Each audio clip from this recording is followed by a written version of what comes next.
साथियों, अगर आप भी टीचर हैं और अगर आपको आपका वेतनमान का गणना करना नहीं आ रहा है तो आज का यह वीडियो आपके लिए बहुत ज़्यादा हेल्पफुल होने वाला है।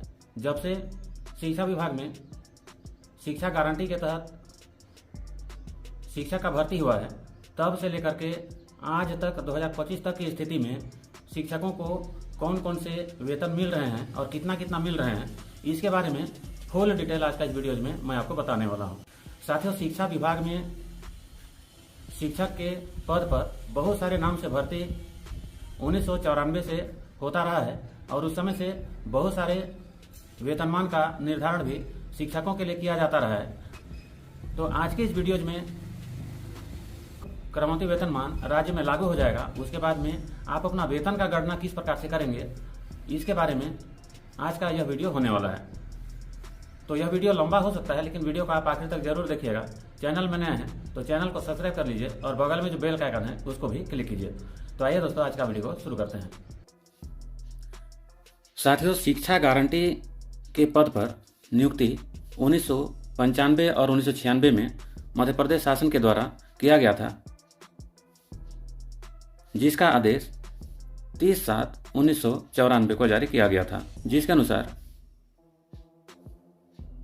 शिक्षा गारंटी योजना के तहत स्थानीय स्तर पर पंचायत विभाग के प्रस्ताव के द्वारा शिक्षाकर्मी का नियुक्ति किया गया, जिनका वेतनमान हर महीना 500 रुपये के हिसाब से प्रदान किया जाता था। साथ ही उसके बाद में शिक्षाकर्मी भर्ती 1996 में चला गया, जहां शिक्षा विभाग के स्थान पर स्थानीय निकाय के द्वारा शिक्षाकर्मी पद की नियुक्ति 1996 में किया गया। इस समय भर्ती के लिए कुछ नियम बने, जिसके लिए प्रति माह वेतन का भी निर्धारण किया गया। इससे पहले 1995 में हर महीना 500 रुपया वेतनमान दिया जाता था, लेकिन 1996 में जब यह भर्ती हुआ उसके बाद में प्रति माह वेतन निश्चित किया गया, जिसके बाद में शिक्षाकर्मी वर्ग 1 को 1200, शिक्षाकर्मी वर्ग 2 को 1000 और शिक्षाकर्मी वर्ग 3 को 800 रुपये के अनुसार प्रति माह वेतन देने का आदेश जारी किया गया। साथियों, उसके बाद फिर से शिक्षाकर्मी भर्ती का नियम 1997 लाया गया, जिसके अनुसार जिला पंचायत, जनपद पंचायत, नगरीय निकाय द्वारा शिक्षाकर्मी भर्ती पदोन्नति नियम 1997 को राजपत्र में प्रकाशन किया गया, जिसके बाद में वेतनमान का निर्धारण फिर से किया गया, जिसके अनुसार यह जो आदेश था यह 1/1/1997 को जारी किया गया था, जिसके अनुसार जो संबंधित शिक्षाकर्मी थे उनका वेतनमान शिक्षाकर्मी वर्ग 1 के लिए 1200 से 40 और 2000, इसी प्रकार से शिक्षाकर्मी वर्ग 2 के लिए 1000 से 30 रुपये और यहाँ पर 1800, इसी प्रकार से शिक्षाकर्मी वर्ग 3 के लिए 800 रुपये से 20 रुपया और यहाँ पर 1000 रुपये के दर से वेतनमान का निर्धारण किया गया। और 1997 में ही एक महंगाई भत्ता का भी प्रावधान उपलब्ध कराया गया, जिसमें शिक्षकों को, शिक्षाकर्मियों को जो मूल वेतन था उसमें 182% के अनुसार वेतन का निर्धारण गणना किया गया। साथ ही उसके बाद में शिक्षाकर्मी के स्थान पर संविदा शिक्षकों का भर्ती करने के लिए 2002 में फिर से एक नया प्रावधान लाया गया, जिसके अनुसार सन 2002 में शिक्षाकर्मी के स्थान पर संविदा शिक्षकों की केवल एक सत्र भर के लिए मानदेय के अनुसार नियुक्ति किया गया, जिसके अनुसार नियुक्त संविदा शिक्षकों को 10 महीना में सिर्फ एक बार वेतन दिया जाता था, जिसमें संविदा शिक्षाकर्मी वर्ग 1 को 3000 रुपया प्रति माह, संविदा शिक्षाकर्मी वर्ग 2 को 2500 रुपया प्रति माह और इसी प्रकार से संविदा शिक्षाकर्मी वर्ग 3 को 2000 रुपये प्रति माह के अनुसार मानदेय दिया जाता था। और यहाँ पर भी संविदा शिक्षाकर्मियों के मामले में उनका जो महंगाई भत्ता था उस समय भी मूल वेतन पर 182% के अनुसार गणना करने के बाद में वेतन को जोड़कर दिया जाता था। साथियों, 2002 में संविदा शिक्षाकर्मी का भर्ती होने के बाद में पुनः शिक्षाकर्मी के स्थान पर संविदा शिक्षकों का भर्ती 2003 में किया गया। 2003 में संविदा शिक्षकों की नियुक्ति केवल एक सत्र के लिए किया गया और इसमें भी जो मानदेय था वो निश्चित था और यह मानदेय, यह वेतन उस समय शिक्षाकर्मियों को 10 महीना में सिर्फ एक बार मिलता था, जिसमें मानदेय 2003 में संविदा शिक्षाकर्मी के लिए वर्ग 1 के लिए 3,500 रुपये, संविदा शिक्षाकर्मी वर्ग 2 के लिए 3,000 रुपये और उसी प्रकार से संविदा शिक्षाकर्मी वर्ग 3 के लिए 2,500 के दर से वेतन दिया जाता था, जो कि 10 महीना में सिर्फ एक बार मिलता था। इसी प्रकार से जो महंगाई भत्ता था वो भी 182% के अनुसार गणना करने के बाद संबंधित संविदा शिक्षाकर्मियों को दिया जा रहा था। साथ ही उसके बाद में शिक्षाकर्मी भर्ती 2004 लाया गया, जहां शिक्षाकर्मी वर्ग 1 का वेतन 3,900 से 75, 5,400 रुपये, शिक्षाकर्मी वर्ग 2 का वेतन 3,250 से 60 रुपये से लेकर 4,450 रुपये। इसी प्रकार से शिक्षाकर्मी वर्ग 3 के लिए 2,700 रुपये से 50 रुपये और यहाँ पर 3,700 के दर से गणना किया गया। साथियों, संविदा शिक्षकों का भर्ती होने के बाद में शिक्षाकर्मी भर्ती 2005 लाया गया, जिसके बाद में शिक्षकों का बहुत ज़्यादा संख्या भर्ती होने लगा। यहाँ पर शिक्षाकर्मी भर्ती नियम 2005 जारी किया गया। उसके बाद में संविदा शिक्षकों के स्थान पर शिक्षाकर्मी का भर्ती प्रारंभ हुआ। पहले शिक्षाकर्मी के पद पर किसी भी पद में पदोन्नति नहीं होता था, लेकिन यहाँ पर 2005 के बाद में शिक्षाकर्मी वर्ग 3 का प्रमोशन वर्ग 2 में हुआ, वर्ग 2 का प्रमोशन वर्ग 1 में हुआ, लेकिन शिक्षाकर्मी वर्ग 1 के लिए किसी प्रकार से पदोन्नति का प्रावधान नहीं बना। शिक्षाकर्मी भर्ती 2005 के समय में शिक्षाकर्मी वर्ग 1 का वेतन 3,900 रुपये से 75 रुपये, 5,400 रुपये। इसी प्रकार से शिक्षाकर्मी वर्ग 2 के लिए जो वेतनमान था वो 3,250 रुपये से 60 रुपये, 4,450 रुपये और इसी प्रकार से शिक्षाकर्मी वर्ग 3 के लिए 2,700 रुपये से 50 रुपये और 3,700 के दर से वेतनमान का गणना किया गया। 2005 का भर्ती के बाद में शिक्षाकर्मी भर्ती 2007 लाया गया, जिसके लिए शिक्षाकर्मी भर्ती नियम 2007 दिनांक 29/11/2007 को लाया गया, जिसके अनुसार शिक्षाकर्मी वर्ग का वेतन 5,300 से 150, 8,300। इसी प्रकार से शिक्षाकर्मी वर्ग 2 का वेतनमान 4,500 से 125, 7,000। इसी प्रकार से शिक्षाकर्मी वर्ग 3 का वेतन 3,800 से 100, 5,800 निर्धारित किया गया।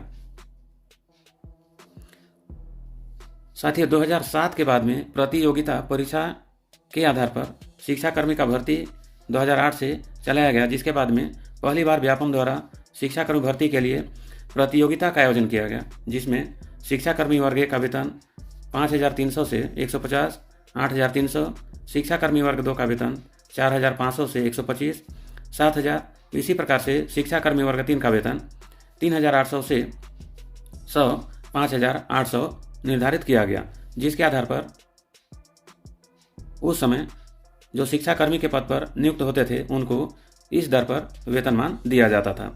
साथ ही उसके बाद में क्रमोन्नति वेतनमान देने के लिए पंचायत विभाग के द्वारा फिर से महंगाई भत्ता, क्रमोन्नति वेतनमान, अनुग्रह राशि, अंशदायी पेंशन, अनुकंपा नियुक्ति इत्यादि बहुत सारे लाभ शिक्षाकर्मियों को दिया जाना शुरू हो गया। लेकिन क्रमोन्नति वेतनमान का जो आदेश था, उस आदेश को तत्कालीन मुख्यमंत्री महोदय जी के द्वारा बंद कर दिया गया।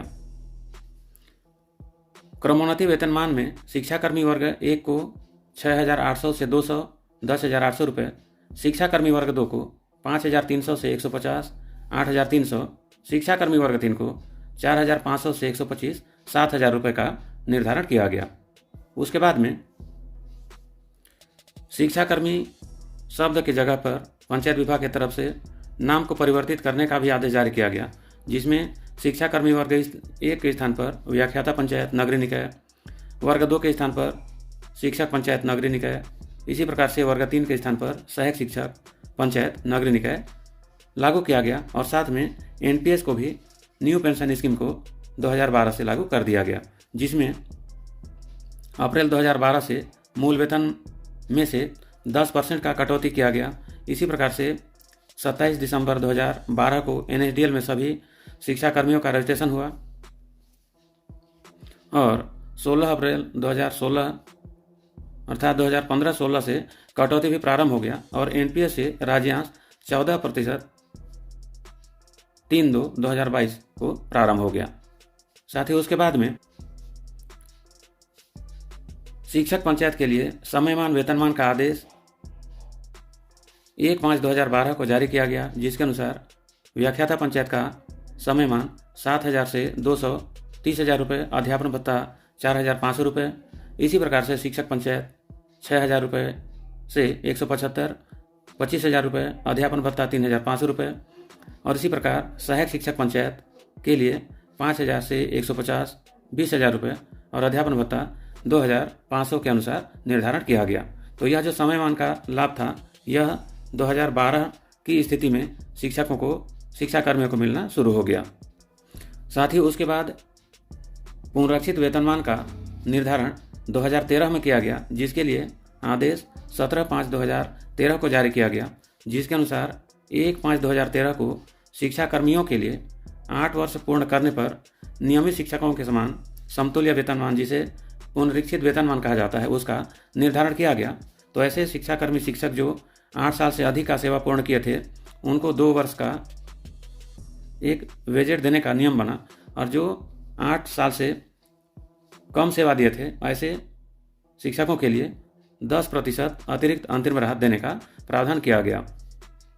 पुनरीक्षित वेतनमान का निर्धारण शिक्षाकर्मी भर्ती नियम 2007 जो 6वां वेतनमान के अनुरूप हो रहा था, उसका जो मूल वेतन था उसमें 1.86 का गुणा करने पर जो उत्तर मिल रहा था उसके बराबर किया गया। तो यहाँ पर वर्ग 3 के मामले में जो वेतनमान था 3,800 से 5,800, मूल निर्धारण 4,000 पर किया गया, जिसमें 4,000 को 1.6 से गुणा किए तो यहाँ पर 7,440 प्राप्त हो गया। इसी प्रकार से वर्ग 2 का वेतनमान का निर्धारण 4,500 रुपये पर किया गया। 5,000 को 1.86 से गुणा करने पर 9,300 बन जा रहा था। इसी प्रकार से वर्ग 1 का निर्धारण 5,300 से 150, 8,300 के आधार पर 5,500 पर निर्धारण किया गया, जो कि 10,230 रुपये के अनुसार हो जाता है। तो साथियों, इस प्रकार से पुनरीक्षित वेतनमान में व्याख्याता पंचायत का वेतनमान 9,300 से 34,800 और ग्रेड 4,300 और न्यूनतम वेतनमान 10,230 रुपया हो गया। इसी प्रकार से शिक्षक पंचायत के लिए 9,300 से 34,800 और जो ग्रेड पे था वो 4,200 और न्यूनतम वेतनमान 9,300 हो गया। इसी प्रकार से सहायक शिक्षक पंचायत के लिए 5,200 से 20,200 और जो ग्रेड था वो 2,400 और जो मूल वेतन था वो 7,440 निर्धारण किया गया। साथ ही उसके बाद सन 2016 से 2018 के बीच में जो भी शिक्षक इस दायरे में आ गए, उनके लिए अलग अलग पुनरीक्षित वेतनमान देने के लिए आदेश जारी किया गया। उसके पश्चात संविलियन वेतनमान का निर्धारण 2018 में करने के लिए संविलियन आदेश 1/7/2018 को जारी किया गया, जिसके अनुसार 1/7/2018 को शिक्षा कर्मियों के लिए 8 वर्ष पूर्ण करने पर नियमित शिक्षकों के समान संविलियन वेतनमान का निर्धारण किया गया। उसके बाद में संविलियन वेतनमान का निर्धारण पुनरीक्षित वेतनमान के जो LPC है उसके आधार पर किया गया। हर 6 महीने में संविलियन का नियम बना और 8 वर्ष होते ही जिससे शिक्षकों का संविलियन होता गया। उसके बाद में शिक्षाकर्मी को शिक्षा विभाग में नया कैडर बनाया गया, जिसको व्याख्याता LB, शिक्षक LB और सहायक शिक्षक LB का वर्ग पर बांटा गया। संविलियन वेतनमान में वेतन का निर्धारण छत्तीसगढ़ वेतन परीक्षण नियम 2017 का 7वां वेतनमान के अनुसार किया गया, जिसमें मूल वेतन का निर्धारण पुनरीक्षित वेतनमान के 1.86 का गुणांक पर हुआ, जिसके बाद शिक्षा कर्मियों का वेतनमान कुछ इस प्रकार से हो गया। सहायक शिक्षक का मूल वेतन 9,840 में गुणा करने के बाद में 25,288 हो गया। 25,288 का निकटतम जो पूर्ण संख्या है 7वां वेतनमान का मूल रूप, ये 25,300 हो गया। उसके बाद में इनका लेवल 6 में 2,400 और पे बैंड जो बना वो 25,300 से 80,500 रुपया हो गया। इसी प्रकार से शिक्षक LB के मामले में 9,300 में 4,200 को जोड़ने के बाद में 13,500 हो गया, जिसका 2.62 के साथ गुणा किए तो 35,350 हो गया, जिसका निकटतम जो पूर्ण संख्या था 35,400, इसको मूल वेतन के रूप में शिक्षक एलबी के लिए रखा गया, जो कि लेवल 8 पर आया और पे बैंड 35,400 से 1,12,400 हो गया। इसी प्रकार से व्याख्याता एलबी के लिए 10,230 में 4,300 को जोड़ दिए तो 14,530 ये पुनरीक्षित वेतनमान हो गया, जिसमें 2.62 का गुणा किए तो 38,069 रुपया हो गया, जिसका निकटतम जो पूर्ण संख्या है वो 38,100 हो गया। इस प्रकार से व्याख्याता एलबी का 7वां वेतनमान का मूल वेतन 38,100 हुआ, जो कि लेवल 9 के आधार पर 38,100 से 1,20,400 रुपया हो गया। साथ ही इस प्रकार से संविलियन वेतनमान में सहायक शिक्षक का पुनरीक्षित वेतनमान के अनुसार जो न्यूनतम मूल वेतन था वो 25,300 हो गया। इसी प्रकार से शिक्षक एलबी का जो न्यूनतम मूल वेतन था 35,400 हुआ और व्याख्याता एलबी का न्यूनतम मूल वेतन 38,100 हो गया। महंगाई भत्ता मई 2018 से जो महंगाई भत्ता है वह 9%, इसी प्रकार से मार्च 2019 से 12%, सितंबर 2021 से 17%, मई 2022 से 22%, अगस्त 2022 से 28%, अक्टूबर 2022 से 33%, जुलाई 2023 से 38%, जुलाई 2023 से 42%, जुलाई 2024 से 46%, अक्टूबर 2024 से 50% और मार्च 2025 से 53% के दर से वर्तमान में शिक्षकों को महंगाई भत्ता दिया जा रहा है, जिसके आधार पर मूल वेतन के आधार पर महंगाई भत्ता का गणना किया जा रहा है।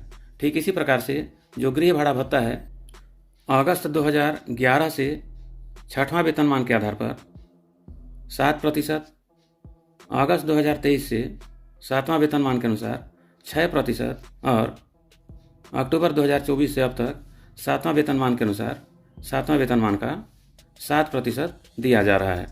तो साथियों, कुछ इस प्रकार से छत्तीसगढ़ राज्य में शिक्षा विभाग के शिक्षकों का 1994 से लेकर के 2025 तक का वेतनमान है और महंगाई भत्ता है और साथ में गृह भाड़ा भत्ता भी है। तो इसके आधार पर सभी शिक्षक अपना वेतनमान का गणना मूल वेतन के आधार पर कर सकते हैं और आने वाले दिनों में जब क्रमोन्नति वेतनमान के लिए आदेश जारी होगा तो अपना वेतन का निर्धारण भी कर सकते हैं।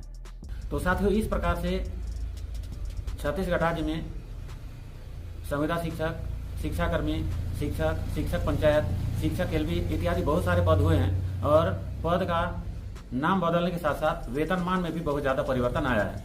तो छत्तीसगढ़ राज्य में जब क्रमोन्नति वेतनमान का आदेश जारी हो जाएगा तो यहाँ पर जो वेतनमान बताया गया है उसी के अनुसार आपका प्रथम नियुक्ति और 10 साल का सेवा अवधि पूर्ण होने के बाद में उस समय में आपका जो मूल वेतन है उसके अनुसार आपका क्रमोन्नति का फिक्सेशन किया जाएगा। तो अगले वीडियो में आपका मूल वेतन के आधार पर आपका वेतन का फिक्सेशन किस प्रकार से किया जाएगा उसको एक्सेल शीट के साथ में लाइव डेटाबेस के साथ में आपको कैलकुलेट करके दिखाने वाला हूं। तो आज का वीडियो बढ़िया लगा तो वीडियो को आप अधिक से अधिक शेयर कीजिए। चैनल में नए हैं तो चैनल को सब्सक्राइब कीजिए। तो जल्दी मिलते हैं एक नया टॉपिक के साथ में, तब तक के लिए धन्यवाद। जय हिंद, वंदे मातरम।